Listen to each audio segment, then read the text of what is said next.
네, 오늘장 랭킹5 시작하도록 하겠습니다. 오늘 이러한 시장 분위기 속에서는 어떤 키워드에 집중해야 될까요? 두 분의 조언 지금부터 얻어볼게요. 일스토리 김태성 본부장, 차영주 MTN 전문위원 나와주셨습니다. 어서 오십시오. 네, 안녕하세요. 안녕하세요. 자, 오늘도 키워드 저희가 5가지 준비는 해 놓았는데요. 키워드 열어보기 전에 오늘은 시장 전반의 그림부터 좀 그리고 가야 될 것 같습니다. 본부장이가 먼저 이야기 시작해 보도록 할게요. 가장 궁금하신 부분 이거일 것 같습니다. 오전부터 약간 싸하다 싶었는데 오후 들어서 계속 몸을 낮춰갑니다. 왜 우리나라 주식시장은 바닥인가 싶었는데 또 한 번 밑으로 끌려 내려가면서 지금 힘든 시간 또 보내고 있는 건지 궁금하실 것 같습니다. 네. 어디에 요인이 있다고 보실까요? 일단 우리나라 시장 전체적으로 구조적으로 봤을 때 아무래도 이제 성장주가 많은 상황 속에서 성장주에 굉장히 안 좋은 지금 대내 변수들이 많지 않습니까? 중동의 지정학적 리스크, 또 그것이 아니더라도 금리에 대한 불안정, 그리고 이제 환율 시장에 대한 압박, 이러한 것들이 이제 복합적으로 적용이 되면서 사실 반도체 IT도 그렇고 2차 전지도 그렇고 이러한 것들 혹은 이러한 악재들을 모두 이겨내려면 그동안 반도체가 수없이 보여줬다시피 성장성이라든지 우리가 생각했던 그 눈높이보다 더 좋은 모습들을 보여줘야 됐었거든요. 근데 일단 3분기 같은 경우에는 반도체 같은 경우에는 굉장히 지금 선전을 하고 있으나 2차 전지 쪽에서 지금 삐끗거리는 모습들이 좀 잡히고 있죠. 특히나 이제 우리나라 기업들뿐만 아니라 전 세계적으로 지금 테슬라도 그렇고 GM도 그렇고 또 우리나라 기업 기준으로 봤을 때 LG엔솔도 그렇고 전체적으로 지금 2차 전지 혹은 전기차에 대한 수요 이쪽 부분에 대한 둔화 우려감들이 지금 펴지고 있다 보니 아무래도 이제 기대감에 올랐었던 주식들이 그 기대할 만한 요소들이 없다 보니 다시 조금 밀릴 수밖에 없는 그러한 상황. 더욱이 이제 이것들에 대해서 좀 가지고 견딜 수 있을 만한 부분들은 이러한 기업들이 컨콜에서 지금은 힘들지만 내년에 좋아질 수 있다라는 이야기가 나왔으면 괜찮습니다. 하지만 그들이 인정을 해버렸죠. 그러니까 올해 하반기도 그렇고 내년에도 다소 이 수요에 대한 부진이 좀 이어질 수 있다. 그러다 보니 이제 많은 투자자분들의 이제 실망 매도 물량이 나온 것이 일단 첫 번째. 그리고 두 번째 같은 경우에는 매도하고 싶지 않은데 매도를 해야 되는 상황이 지금 우리나라 시장에 연출이 되고 있죠. 신용 반대 매도 물량들이 지금 많다라는 부분. 그리고 이제 세 번째로는 여전히 지금 외국인들의 수급이 부족합니다. 지금 이제 기관 투자자들 같은 경우에는 10월 중후반부밖에 되지 않았지만 제 개인적으로 생각으로는 기관은 우리나라 시장을 올해 연말까지 크게 산다라거나 크게 매도할 생각은 없는 것 같아요. 그러면 결국 키를 쥐고 있는 것은 외국인인데 외국인 투자자분들이 사실 우리나라 시장에 들어올 만한 모멘텀 자체가 지금은 다소 많이 약해졌기 때문이 아닐까라는 의견 한번 드려보도록 하겠습니다.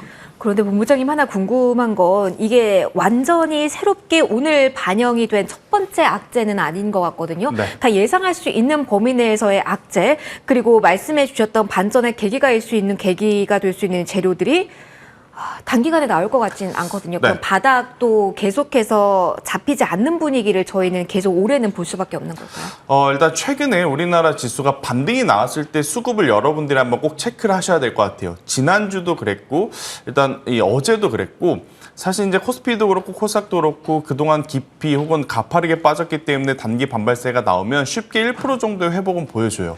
그런데 평상시에 1% 상승을 하려면 기관과 외국인 혹은 개인 투자자들의 굉장히 강한 매수세가 좀 필요하거든요. 근데 하지만 최근에 이 반등 시의 수급 화면을 보면 이 정도 수급으로 1% 혹은 2% 가깝게 상승하는 게 맞을 것인가라고 의구심이 들게끔 라는 수급에 되게 이제 공백 현상이 지금 많았었거든요.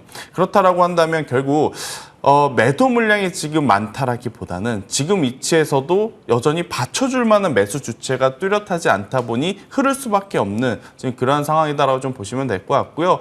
일단 나올 수 있는 악재 더 나올 수도 있겠습니다만 사실 이제부터는 손절할 수 있는 저는 타이밍은 다 지났다라는 생각이 들어요. 그러면 결국 개인 투자자분들의 선택은 추가 매수를 해야 될 건데 어느 시점에서 추가 매수를 해야 될 건지 그 부분을 좀 고민을 하셔야 될 것 같고 제가 개인적으로 시장 기준으로 보면 외국인들의 수급이 최소 2,500억 원 이상 코스피도 그렇고 코스닥도 그렇고 매수세에 들어온 날을 기준으로 좀 잡아야 되지 않을까라는 의견 한번 드려보도록 하겠습니다. 알겠습니다. 시장 전반적으로 보실 요인들, 포인트들 일단 점검을 해봤습니다.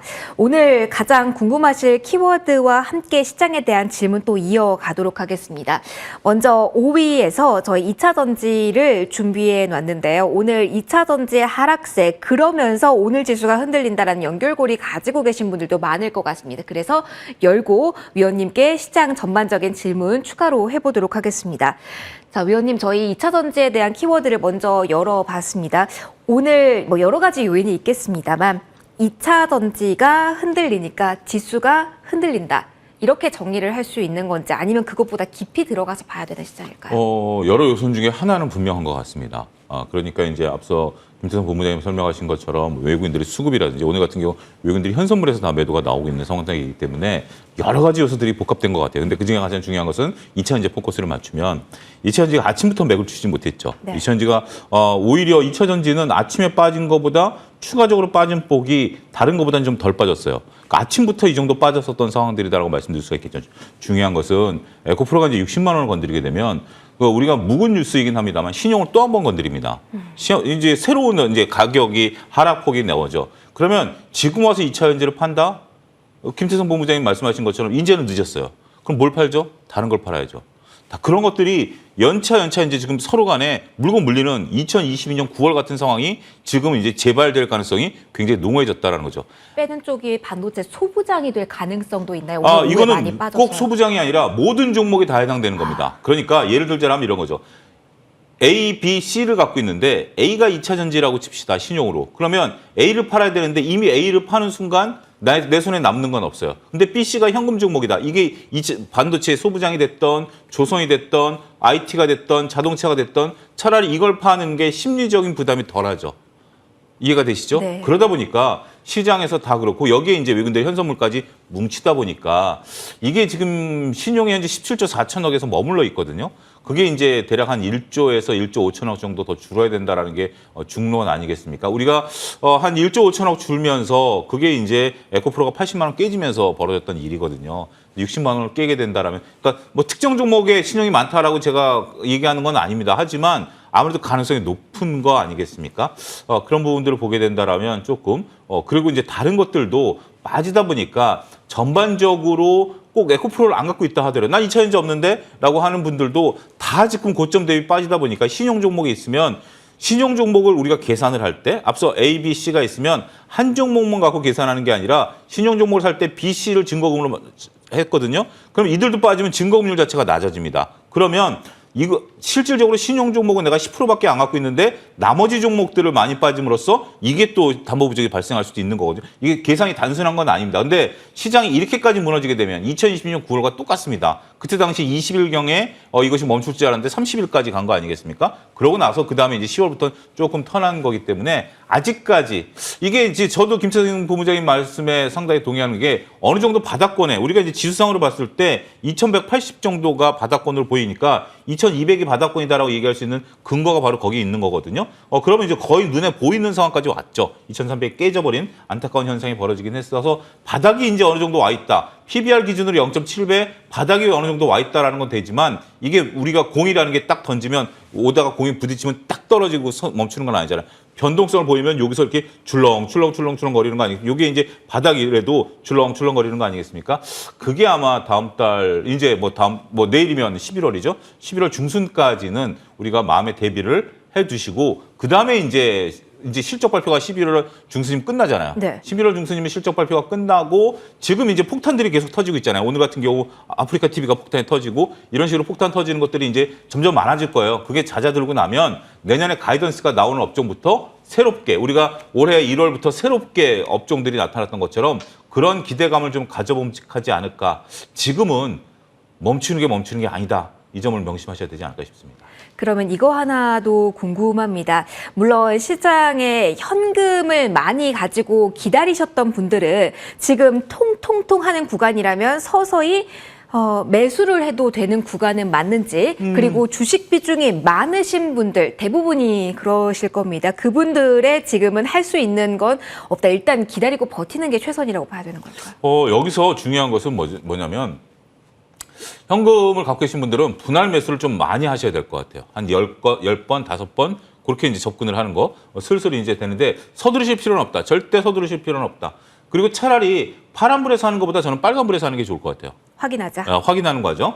그런 것들을 좀 보고 두 번째는 지금 내가 종목이 다 종목 풀로 100% 차 있다. 나는 지금 뭐 차 위원이 뭐라고 얘기하는지 나는 지금 머리가 아프다. 머리 아프시면 안 됩니다. 여기서 탄력이 떨어지는 거와 탄력이 나는 거가 교체 매매를 할 수 있는 방법은 있어요. 그런데 중요한 것은 교체 매매 방법은 팔고 사는 게 아니에요. 살 종목이 보이면 그 중에서 팔 걸 고민해 보셔야 될 것 같아요. 그래서 지금은 팔아서 현금화를 시킨다? 저도 김태성 본부장님 말씀이 그런 것 같아요. 지금 팔아서 현금화를 할 때는 아니에요. 하지만 그렇다고 이 종목을 영원히 들고 갈 게 아니라 이거보다 다른 종목이 뛰어난 게 나타나면 그때는 팔고 교체 매매를 하셔야 돼요. 팔아놓고 올라갈 때 다시 산다? 그거는 오히려 수수료만 버릴 수밖에 없어요. 그리고 어느 누구도 고점 저점을 맞출 수 없는 거기 때문에 교체 매매 방식은 팔고 사는 게 아니라 살 게 보이면서 파는 거다. 이 점도 명심하셔야 되지 않을까 싶습니다. 고민이 많이 되실 것 같습니다. 조금 더 고민하셔야 이어가 돼요, 보도록 지금은. 할게요. 맞아요. 어려운 예. 장입니다. 그래서 저희가 최대한 다양한 시선에서의 다양한 선택지를 좀 제시를 해드리려고 합니다. 위원님의 조언 들어봤고요. 본부장님의 포인트도 추가적으로 들어볼게요. 가장 궁금한 부분은 에코프로 이쪽이 아니라 오늘은 셀 쪽에 조금 더 집중을 해서 보려고 하는데요. 이렇게나 큰 종목들이 LG 에너지 솔루션, 포스코 홀딩스, 삼성 SDI 다 큰 폭으로 흔들림이 나오거든요. LG 에너지 솔루션을 기준으로 본다면 이러다가 공모가까지 가는 거 아니야? 라는 생각도 지금 하실 것 같아요. 지수 연동 종목의 하락세에 대해서는 조금 더 다른 시선도 가질 수 있을지도 궁금하고요. 워낙 ETF라던가 수급 영향을 세게 받으면서 속도가 빨랐잖아요. 네. 그럼 이 정도의 속도에서는 멈춤 신호 수급적으로는 어떤 포인트 봐야 되는지도 조언 얻고 싶습니다.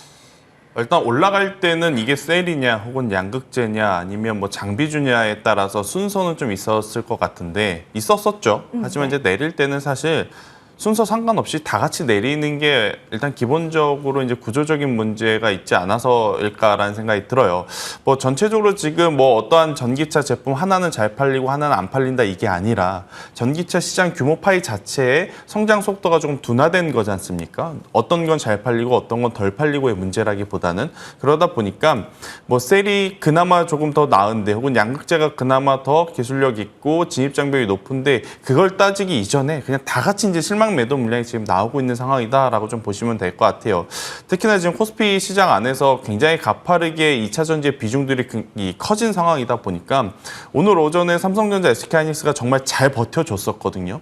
그럼에도 불구하고 2차 전지 이 셀 쪽에서의 이제 외국인의 이제 매도세도 굉장히 강하다 보니 반도체도 같이 내려가게 되는. 그러니까 앞서 이제 위원님께서 이야기하시는 그러한 현상들이 지금 곳곳에서 터져 나오면서 지금 다 같이 내리고 있는 상황이다라고 좀 보시면 될 것 같고. 이제 여기서 이제 우리가 고민해 봐야 될 부분은 당연히 추가 매수 타이밍을 어느 가격대 어느 시점에서 해야 되는지가 일단 첫 번째겠지만 두 번째로는 이제 종목의 탄력성을 이제 고민을 해보셔야 될 것 같아요. 그러니까 대형주를 가지고 계셨다가 만약 이런 급락장을 좀 만나게 되면 복구할 수 있는 여력은 저는 충분히 있다 생각이 듭니다. 왜? 대형주는 상대적으로 중소형주 혹은 변동성이 다른 종목보단 둔화가 되어 있으니까 아무리 같이 빠질 때 빠지더라도 그래서 저는 오히려 2차 전지 대형주를 가지고 계신 분들은 만약 현금 여력이 되신다라고 했을 때 이들을 추가 매수하시기보단 조금 더 상승 변동성이 높은 에코프로 그룹주 양극재 쪽을 한번 더 보시는 게 저는 더 맞지 않을까라는 조심스러운 좀 생각을 드려보도록 하겠는데요.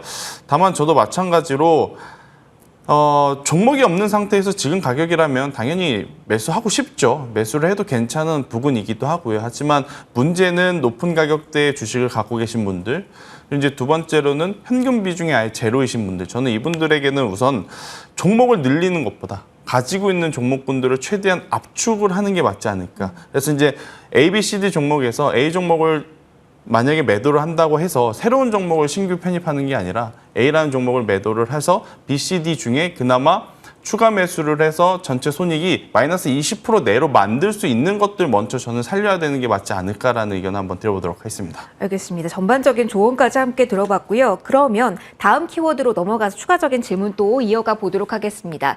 저희 4위는 반도체에 대한 이야기를 해볼 건데요. 본부장님 좀 이어가 볼게요. 저희 압축 과정 이야기를 해주셨잖아요. 그러한 생각, 고민을 하실 때 가장 고민이 되시고 먼저 떠올려 보시는 게 반도체 섹터가 아니실까라는 생각도 듭니다. 특히 오늘 지금 현재 구간을 본다면 한미 반도체도 8% 이상 떨어지고 있고 지금 떨어지고 있는 폭이 오후 들어서 가팔라지고 있는 종목들이 반도체에서 특히 더 많이 보이거든요. 그러면 반도체에 대해서는 긍정적인 포인트들을 이전까지는 주셨잖아요. 근데 상황이 급변하다 보니까 지금은 그러면 어떻게 시선을 줘야 될까요? 추세가 빠르게 이탈되고 있는 게 확인이 된다면요. 반도체라고 하더라도. 자꾸 이제 반도체와 2차 전지를 비교하는 것 같아서 굉장히 죄송스러운데 사실 지금 이 한미 반도체의 위치에서 조정을 받는 것과 지금 대다수의 2차 전지 종목분들이 추가 하락을 받는 것은 아예 저는 다른 상황이다라고 좀 보시면 될 것 같아요. 한미 반도체 같은 경우에는 최근까지만 하더라도 8월에 기록했던 고점 거의 근처에서 지금 내려오는 상황.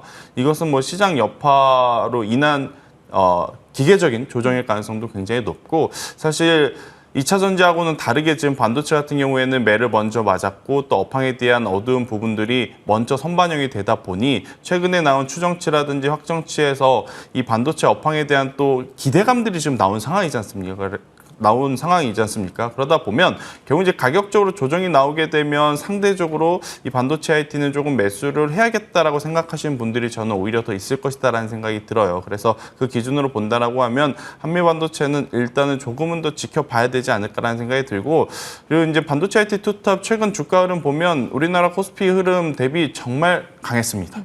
네, 그래서 이제 반도체 IT 때문에 최근에 이제 시장이 빠진 것이 아니기에 저는 반도체 IT는 일단 조정 시에 한번 뭐 기존에 가지고 계신 분들은 당연히 그대로 비중 확대하지 마시고 그대로 보유하시는 게 맞을 것 같고요. 단기 트레이딩 하실 거라면 일단 반도체 IT의 조정을 노려보시는 게 지금은 더 확률이 높지 않을까라는 의견 한번 드려보도록 하겠습니다. 요즘은 어떻게 보면 확률 싸움인 것 그렇죠. 같습니다. 어렵습니다. 위원님과도 반도체 이야기를 해볼게요. 굵직한 이벤트는 위원님 저희 오늘 기점으로 좀 마무리된 게 아닌가라는 생각도 살짝 듭니다. 삼성전자의 디테일도 그리고 SK 하이닉스의 컨콜도 소화한 과정인데 이런 굵직한 이슈에서 저희가 크게 힌트를 얻을 만한 부분도 있었는지도 궁금하거든요. 삼성전자가 오늘 좀 조용한 오후이긴 한데 어떻게 포인트들 저희가 눈여겨볼 부분이 있는지 정리 부탁드릴게요. 최근에 반도체 같은 경우 외국인들이 적극적으로 사지 않고 있기 때문에 그런 부분들이 조금 반영이 되는 것 같아요. 근데 오늘 삼성전자 실적, 그다음에 SK하이닉스 실적을 보면 전 좋다라고 평가하고 싶어요. 다 이제 개선되고 있다. 2분기가 바닥을 찍었다라는 평가를 제 개인적으로 내립니다. 따라서 이제 2분기가 바닥이면 지금부터는 나아져야 된다라는 부분들이고 이것이 확인이 됐다라고 한다면 단지 오늘은 외국인들이 어떤 개별 이슈에 반응하는 것 같지는 않아요. 전반적인 시장에 대해서 매도세가 나오고 있고 이것이 프로그램 매도랑 같이 하면서 시장을 밀어내리려고 하고 있기 때문에 저는 오히려 기회다라고 봅니다. 그래서 반도체 같은 경우는 모아갈 수 있는 그나마 내가 현금이 있고 좀 미래를 본다라면 물론 수익률 면에 있어서 이게 뭐 10% 올라가느냐 5% 올라가느냐라고 보다는 무언가 내가 좀 사야 됐다 손이 근질근질하다라고 본다라면 오히려 반도체 쪽은 볼 수 있겠죠. 반면에 오늘 뭐 한미반도체 저도 그동안에 계속해서 추천드려 왔었던 종목인데 만약에 내가 현금화를 해야 되는데 한미반도체가 있다. 그러면 차라리 현금화가 나을 것 같아요.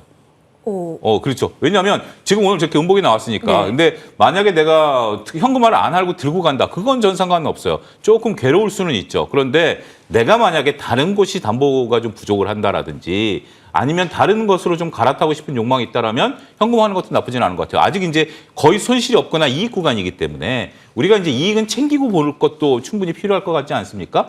그런 부분에 있어서 개념이지 한미반도체가 끝났다라고 보지는 않아요.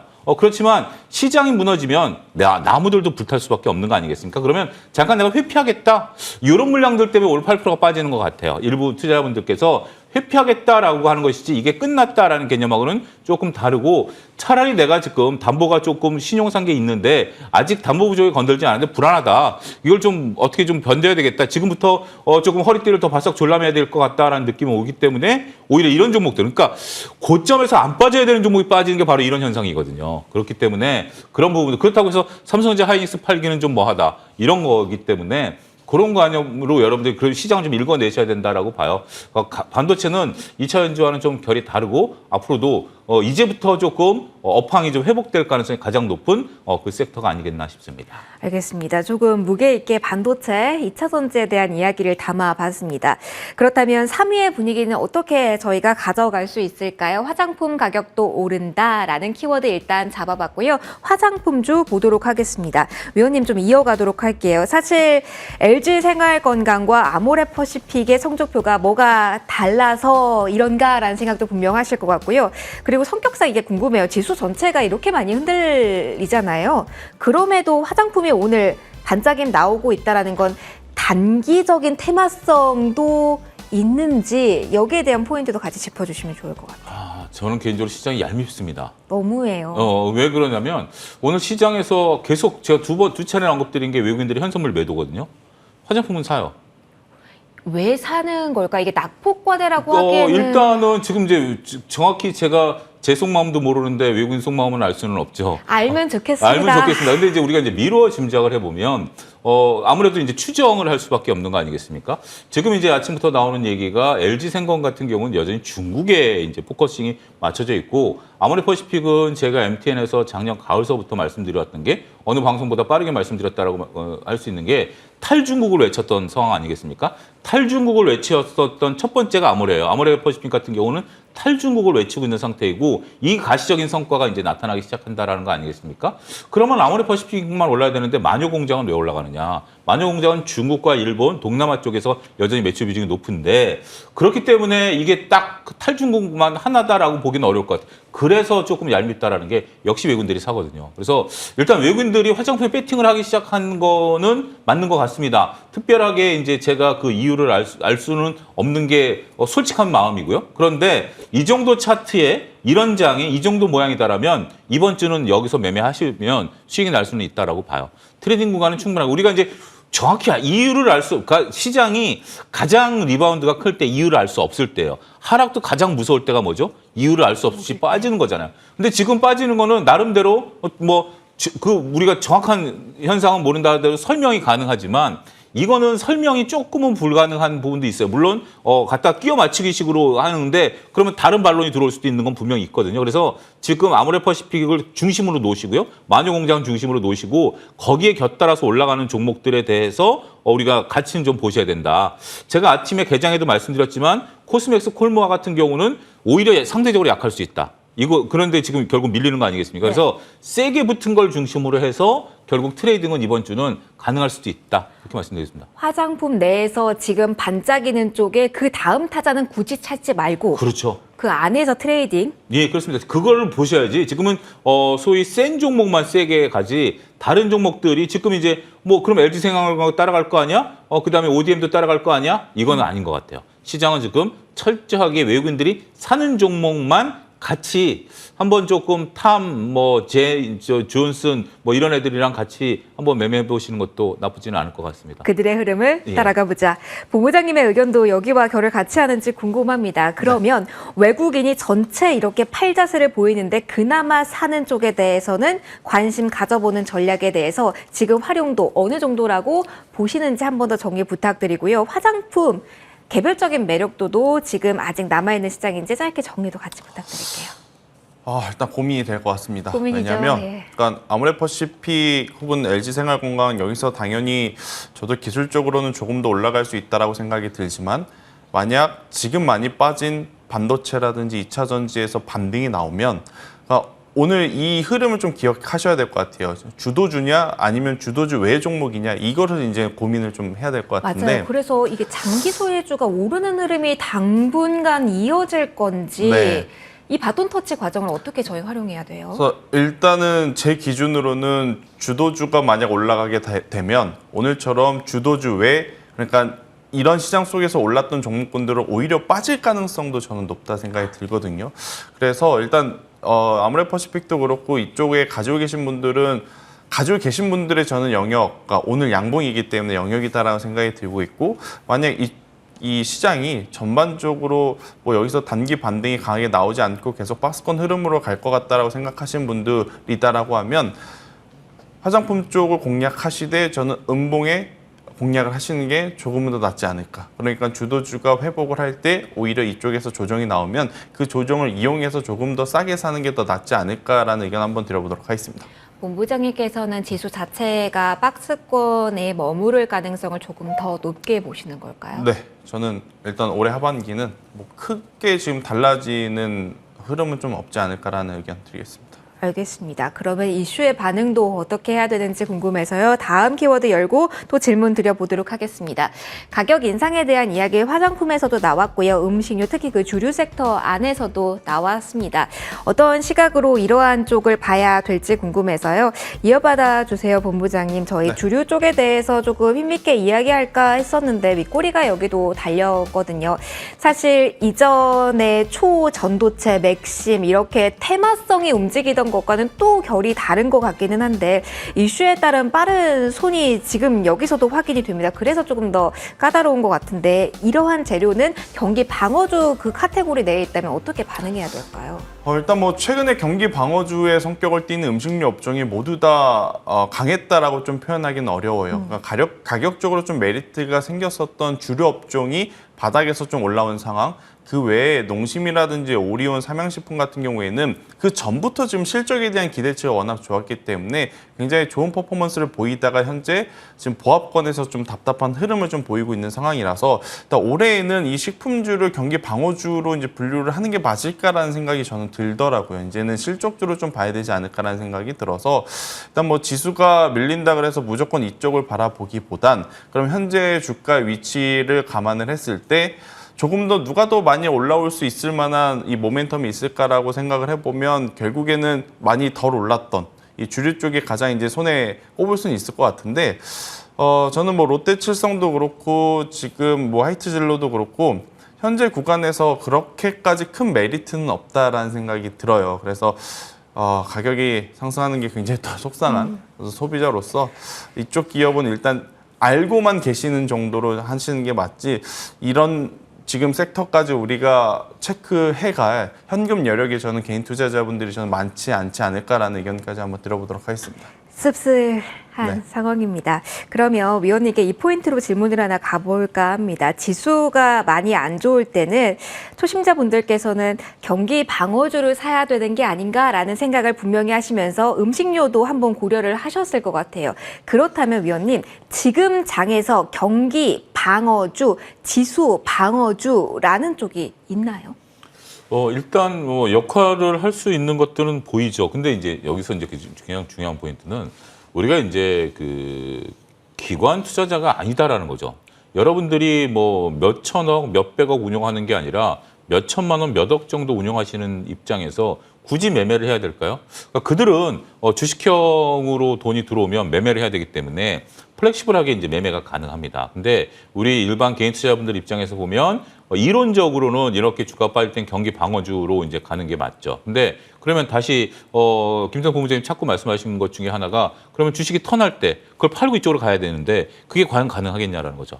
그런 부분, 그런 포인트가 가장 핵심인 것 같아요. 그러니까 이제 우리가 이론과 현실에서 어긋나는 부분이 바로 그거예요. 많은 분들이 주가가 빠지고 금리가 올라갈 때는 경기 방어주를 하든지 채권을 선호를 하는 거예요. 근데 그러면 경기가 언제 턴하는 걸 어떻게 알죠? 그러면 다시 또 채권 팔고 이쪽으로 오나요? 그러면 증권사 좋은 일만 시키는 거 아닌가요? 수수료만 계속 지급하는 거 아니겠습니까? 그렇기 때문에 증권사에 자꾸 그걸 강조하는 거예요. 근데 여러분들이 거기에 단연코 거부하실 필요가 있다고 봐요. 지금은 캐시가 왕입니다. 주식을 굳이 내가 보유할 필요가 없는 거죠. 주식 보유해서 누구 좋은 일을 시키는 겁니까? 캐시가 왕입니다. 하지만 그래도 내가 뭔가 좀 트레이딩을 좀 해봐야 되겠다. 그러면 음식료는 좀 가능성은 있다라고 봐요. 이건 분명히 이제 내가 매매를 해야 되는 입장이야. 나는 어떻게 전업 투자자고 뭔가 돈을 좀 벌어야 되는 입장이야라고 본다라면 음식료가 이제 가격을 올린다라는 것은 분명히 중요한 이슈거든요. 그러면 이게 주가를 레벨업할 수 있는 중요한 롯데칠성 같은 경우도 꾸준히 지금 경기 방어로 올라가는 거 아니겠습니까? 그런 관점은 좋을 수 있어요. 근데 내가 일반 투자자고 내가 이제 주식을 좀 이렇게 자주 매매하기 좀 어려운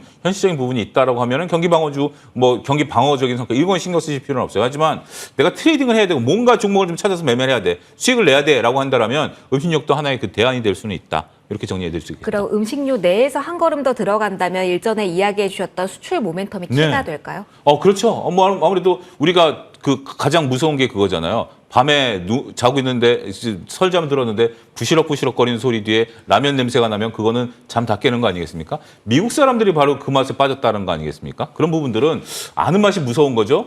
이런 것처럼 우리는 아까 그런 것들 모아가는 과정. 오히려 주가가 빠질 때, 그러니까 우리가 반도체와 2차 전지만 지금 신경 쓰고 있는데 오히려 그런 쪽들 모아가는 것도 피터니치 투자법으로서 상당히 용이할 수도 있다. 이렇게 정리해드릴 수 있겠습니다. 다양한 시각 계속 받아봤습니다. 저희 1위 마지막으로 체크해 보도록 하겠습니다.